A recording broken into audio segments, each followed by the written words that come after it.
This is John Gall speaking. Let us look beyond the horizon.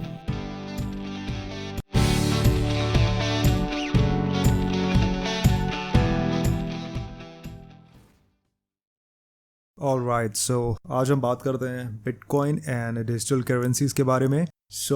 Bitcoin से related तो काफ़ी सारे videos available हैं, काफ़ी सारा स्टडी के लिए मटेरियल भी अवेलेबल है एंड काफ़ी सारे रिसोर्सेज मैंने भी देखे ऑनलाइन।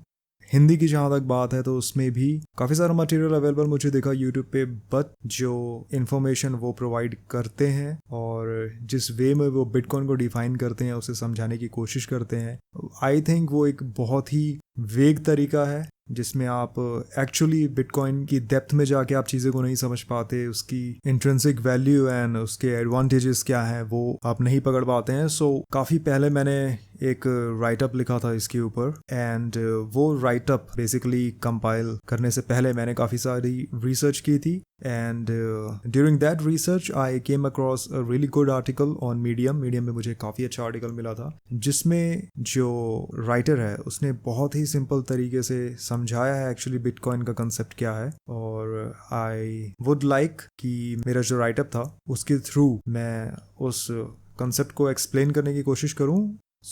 इसे हम एक स्टोरी या एक जनरल सिनारियो के वे में ले जा सकते हैं। बिटकॉइन समझने के लिए हम एक सिनारियो क्रिएट करते हैं। मान लीजिए आप और आपका फ्रेंड, आप दोनों एक पार्क में बैठे हैं और आपके हाथ में एक एप्पल है, एक फिजिकल एप्पल है। आप उस एप्पल को अपने फ्रेंड के हाथ पे रखते हैं और ये बेसिकली क्या हुआ, ये एक ट्रांजैक्शन हुआ जिसमें जो एप्पल था वो आपके हाथ से, आपके पोजेशन से आपके फ्रेंड के हाथ में, उसकी पोजेशन में चला गया। जो फिजिकल ट्रांजैक्शंस होते हैं वो इसी वे में होते हैं, यानी कि एक फिजिकल एंटिटी जो है वो एक ओनर से एक दूसरे ओनर की तरफ चली जाती है। लेकिन अगर यहाँ पे हम फिजिकल ट्रांजैक्शन की जगह हम ये कंसिडर करें कि भाई वो जो एप्पल था वो एक फिजिकल एप्पल नहीं, वो एक्चुअली एक डिजिटल एप्पल है। आप मान सकते हैं कि वो एक इमेज के फॉर्म में हो सकता है, एक पिक्चर के फॉर्म में हो सकता है। नाउ डिजिटल एप्पल के केस में क्या दिक्कत हमें देखने को मिलती है कि भाई कोई भी जो डिजिटल एंटिटी होती है उसके आप मल्टीपल कॉपीज बना सकते हैं। ऐसा जरूरी नहीं है कि वो डिजिटल एंटिटी जो है वो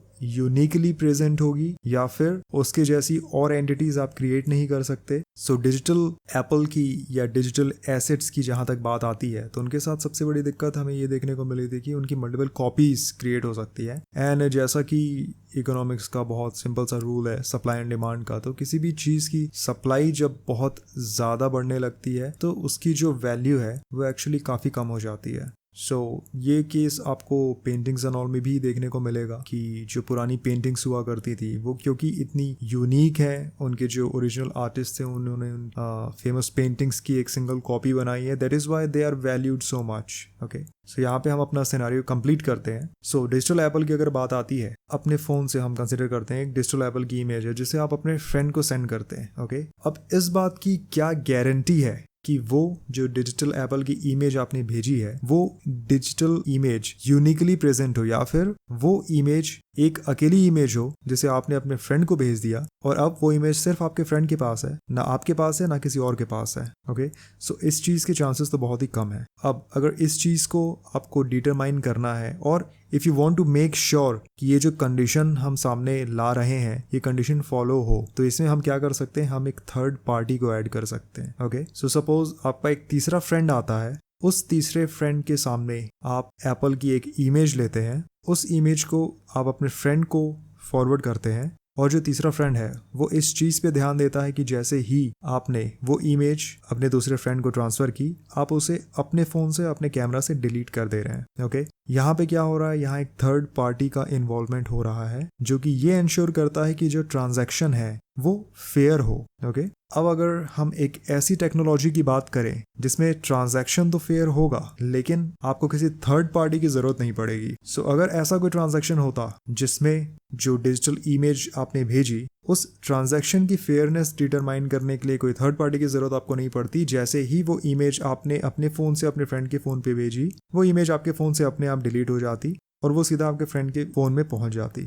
ओके, इससे क्या फायदे होते? पहला फायदा तो ये होता कि हमें ये समझ में आता कि ये जो ट्रांजैक्शन हुआ है, ये जो डिजिटल इमेज का या ये जो डिजिटल एप्पल का ट्रांजैक्शन हुआ है, ये ट्रांजैक्शन किसी और के साथ आपने नहीं किया है। ओके, दूसरा फायदा ये होता कि ये एक यूनिक ट्रांजैक्शन होता। जहाँ पे अगर मैं इस डिजिटल इमेज को एक एसेट कंसिडर करता हूँ तो वो एसेट एक राइटफुल ओनर के हैंड से अब दूसरे राइटफुल ओनर के हैंड में पहुंच चुकी है बिना किसी थर्ड पार्टी के इन्वॉल्वमेंट के।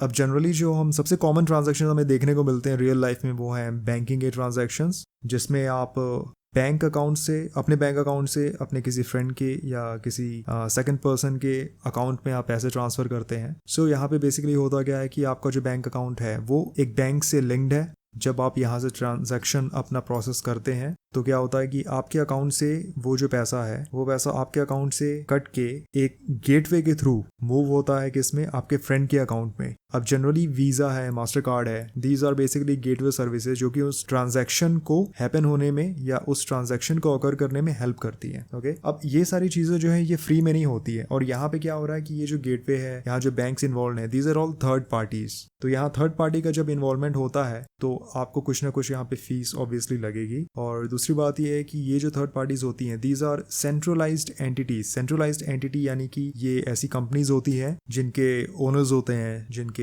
बोर्ड ऑफ डायरेक्टर्स होते हैं। बट ये सारी चीजें कहाँ इन्वॉल्व होती हैं जब हम एक नॉर्मल ट्रांजैक्शन की, अभी तक जो हम ट्रांजैक्शंस देखते आए हम उनकी बात करते हैं। तो अब ये सेंट्रलाइज्ड एंटिटीज क्यों जरूरी है? क्योंकि ये इंश्योर करती हैं कि जो ट्रांजैक्शन हो वो फेयर हो।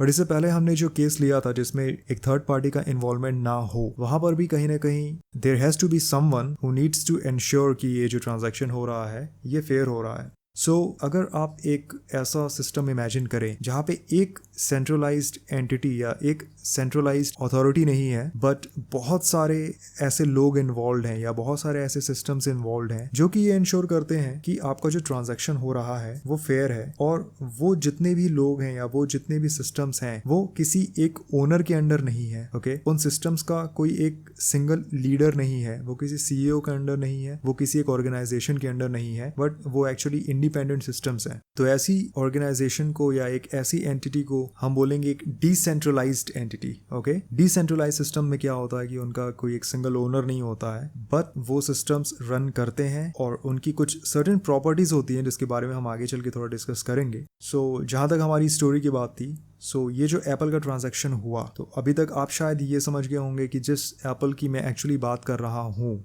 वो एक्चुअली बिटकॉइन ही है। और ये जो सिस्टम है जिसके थ्रू ये ट्रांजैक्शन होता है कि बिना किसी थर्ड पार्टी के इन्वॉल्वमेंट के आपका जो एप्पल है वो डायरेक्टली आपके फोन से या आप कह लीजिए आपके वॉलेट से सीधा आपके फ्रेंड के फोन में या आपके फ्रेंड के वॉलेट में ट्रांसफर हो रहा है। किसी भी थर्ड पर्सन का उसमें इन्वॉल्वमेंट नहीं है। एंड क्योंकि ये जो इमेज ट्रांसफर हो रही है ये इमेज यूनिकली प्रेजेंट है। यूनिकली प्रेजेंट जैसा मैंने बताया था कि ये अकेली एक ऐसी इमेज है एक एप्पल की जो अकेले एग्जिस्ट करती है। इसकी आप मल्टीपल कॉपीज नहीं बना सकते, इस सेम इमेज की आप मल्टीपल ट्रांजैक्शंस भी नहीं कर सकते हैं। तो इससे क्या होगा, again the basic rule of economics supply and demand का, कि अगर एक ऐसी इमेज आपके पास है जो कि सिर्फ अकेले खुद में एक इमेज है, इसकी कोई मल्टीपल कॉपीज नहीं है, that scarcity basically gives that image some value. And same चीज अप्लाई होती है बिटकॉइन के लिए, क्योंकि बिटकॉइन का हर जो ट्रांजैक्शन होता है वो एक यूनिक ट्रांजैक्शन होता है, आप इसकी मल्टीपल कॉपीज नहीं बना सकते।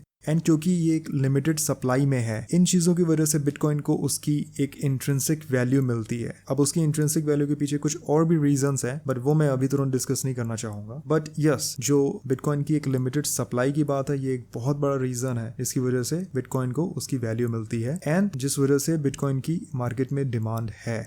सो आई थिंक इस एक सिंपल से सिनारियो से आपको शायद ये समझना आसान हुआ होगा कि बिटकॉइन एक्चुअली है क्या। जैसा कि बेसिक इन्फॉर्मेशन तो आपको है ही बिटकॉइन के बारे में कि it is a digital currency, और ये जिस टेक्नोलॉजी पे वर्क करती है जिसे हम कहते हैं ब्लॉकचेन। सो वो टेक्नोलॉजी बेसिकली क्या कर रही है, crypto currencies and blockchain technology ने मिलकर एक ऐसा रेवोल्यूशन लाया है जिसमें डिजिटल एसेट्स को वो फिजिकल एसेट्स की तरह वैल्यू प्रोवाइड कर रहे हैं। जैसा कि मैंने पहले ही बताया था, डिजिटल एसेट्स के साथ सबसे बड़ी दिक्कत क्या रहती है कि आप उनकी मल्टीपल कॉपीज जनरेट कर सकते हैं, लेकिन अगर वो डिजिटल एसेट आप किसी ब्लॉकचेन पे अपलोड करते हैं या वो किसी ब्लॉकचेन पे अवेलेबल है, आप उसकी मल्टीपल कॉपीज नहीं बना सकते हैं। यानी कि वो डिजिटल एसेट एक फिजिकल एसेट की तरह ही वर्क करेगा और वर्क करेगा इन द सेंस कि उसकी एक प्रेजेंस होगी, उसकी एक यूनिक प्रेजेंस होगी, वो एक यूनिक एंटिटी की तरह बिहेव करेगा, उसकी मल्टीपल कॉपीज नहीं हो सकती, एक सिंगल ट्रांजैक्शन को आप बार बार नहीं कर सकते। ओके, सो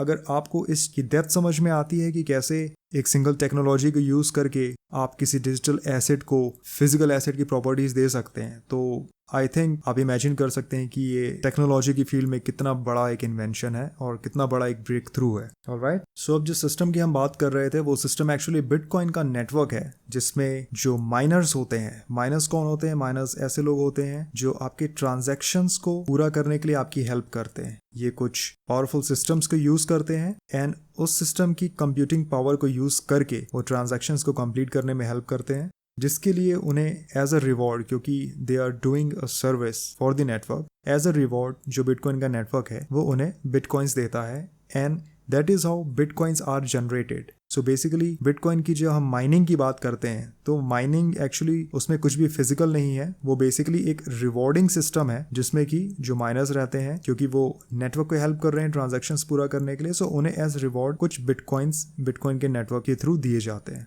अब हम कुछ बेसिक इन्फॉर्मेशन लेते हैं बिटकॉइन से रिलेटेड। सो बिटकॉइन की जो टोटल सप्लाई है वो है 21 मिलियन। ओके, एंड ये जो सप्लाई है ये डिफाइंड है। 21 मिलियन से एक भी ज्यादा बिटकॉइन कभी प्रोड्यूस नहीं हो सकते हैं। और ये जो इसकी स्कैरसिटी है कि जैसे इसकी 21 मिलियन सप्लाई जो कि डिफाइंड है, ये इसे काफी वैल्यू देती है, ये इसे एक वैल्यूएबल एसेट बनाती है अभी के टाइम पे हमारे, जो कि हम एक इंफॉर्मेशन एज में है, डिजिटल एज में है, तो उसमें बिटकॉइन की जो पहचान है वो एज ए डिजिटल एसेट है। और यहाँ पे जो ट्रांजैक्शंस होते हैं वो पीयर टू पीयर ट्रांजैक्शंस होते हैं। पीयर टू पीयर यानी कि एक पर्सन से दूसरे पर्सन तक आपका जो ट्रांजैक्शन है वो डायरेक्टली पहुंचता है बिना किसी इंटरमीडियरी की हेल्प के, बिना किसी थर्ड पार्टी के इन्वॉल्वमेंट के। साथ ही साथ यहाँ पर जो ट्रांजैक्शंस होते हैं उन्हें बोला जाता है कि these are carried out in a trustless manner. Trustless manner का मतलब यहाँ पे क्या होता है? यहाँ पे जो भी लोग हैं, जो कि बेसिकली जो माइनर्स हैं, जो आपके ट्रांजैक्शंस को कंप्लीट करने में हेल्प कर रहे हैं, सो यहाँ पे कोई भी जब एक ट्रांजैक्शन प्रोसेस होता है तो उसे मल्टीपल कंफर्मेशंस लगते हैं उस ट्रांजैक्शन को कंप्लीट होने से पहले। यानी कि जस्ट एक सिंगल माइनर इस बात को डिटरमाइन नहीं करता है कि जो ट्रांजैक्शन हो रहा है वो सही है या गलत है। यहाँ पे मल्टीपल आपको कंफर्मेशंस लगेंगे, यानी कि बहुत सारे जो दुनिया में माइनर्स बैठे हैं या फैले हुए हैं, माइनर्स के जो कंप्यूटर्स हैं, जो सिस्टम्स हैं, उनमें से बहुत से ऐसे सिस्टम्स रहेंगे जिनके कंफर्मेशन के बिना ये आपका जो ट्रांजैक्शन है वो प्रोसेस नहीं होगा। ट्रस्टलेस यहाँ पे किस वे में आता है कि सपोज एक ट्रांजैक्शन के लिए आपको 64 कंफर्मेशंस अगर लगते हैं और उन कंफर्मेशंस में से एक कंफर्मेशन आपका है, तो जो बाकी की 63 कंफर्मेशंस हैं वो आपको नहीं पता कौन से माइनर्स कर रहे हैं। हर माइनर को एक दूसरे माइनर पे ये भरोसा करना होगा कि वो जो कंफर्मेशन दे रहा है वो सही है, क्योंकि आप अगर किसी गलत ट्रांजैक्शन को बोलते हो कि वो सही है और बाकी माइनर्स का ये कहना है कि नहीं, जो सही ट्रांजैक्शन है हम उसी को ही वोट कर रहे हैं, तो क्या होगा कि आपको उस नेटवर्क से बाहर कर दिया जाएगा, आपको उसके लिए कोई इंसेंटिव नहीं मिलेगा। सो यहाँ पे क्या होगा कि चाहते हुए भी आप फ्रॉड नहीं करेंगे, क्योंकि इसके लिए you are not getting incentivised, आपको कोई इंसेंटिव नहीं मिल रहे हैं, उल्टा आपकी जो प्रोसेसिंग पावर है वो बहुत ज्यादा यूज हो रही है। सो यहाँ पे आपको एक ट्रस्ट मेंटेन करके चलना है, और यही जो ट्रस्टलेस सिस्टम है जिसमें आप एक दूसरे के ऊपर आपको उतना ट्रस्ट करने की जरूरत नहीं है, बट आप सिस्टम के ऊपर ट्रस्ट करते हो कि यहाँ पे जो ट्रांजैक्शन हो रहा है ये सही होगा, और अगर आप सही ट्रांजैक्शन को ही कंफर्मेशन दोगे तो ही जाके यू विल बी इंसेंटिवाइज्ड। सो ये तो कुछ बेनिफिट्स हैं जो हमने आज डिस्कस किए हैं बिटकॉइन से रिलेटेड, एंड आई होप इस रिकॉर्डिंग के थ्रू आपको काफ़ी अच्छे से क्लियर हो गया होगा कि बिटकॉइन एक्चुअली है क्या। वो एक डिजिटल करेंसी है, ठीक है, बट एक्चुअली उसे वो वैल्यू कैसे मिल रही है, कैसे जो ब्लॉकचेन है, जो डिस्ट्रीब्यूटेड लेजर टेक्नोलॉजी है, वो कैसे डिजिटल एसेट्स को फिजिकल एसेट्स की प्रॉपर्टी दे रही है, एंड क्यों ये एक रेवोल्यूशनरी चेंज है। So I really hope that you guys got to learn something through this recording, and if you have any questions you can just put it up in the comment section for all my YouTube viewers. बाकी जिस article ने मुझे help की थी इस explanation को simplify करने के लिए, उसका भी मैं लिंक अपने यूट्यूब के डिस्क्रिप्शन में डाल के रखूंगा। If you guys want to have a go at it, you can just go through it. So that is all I had for today. See you next time.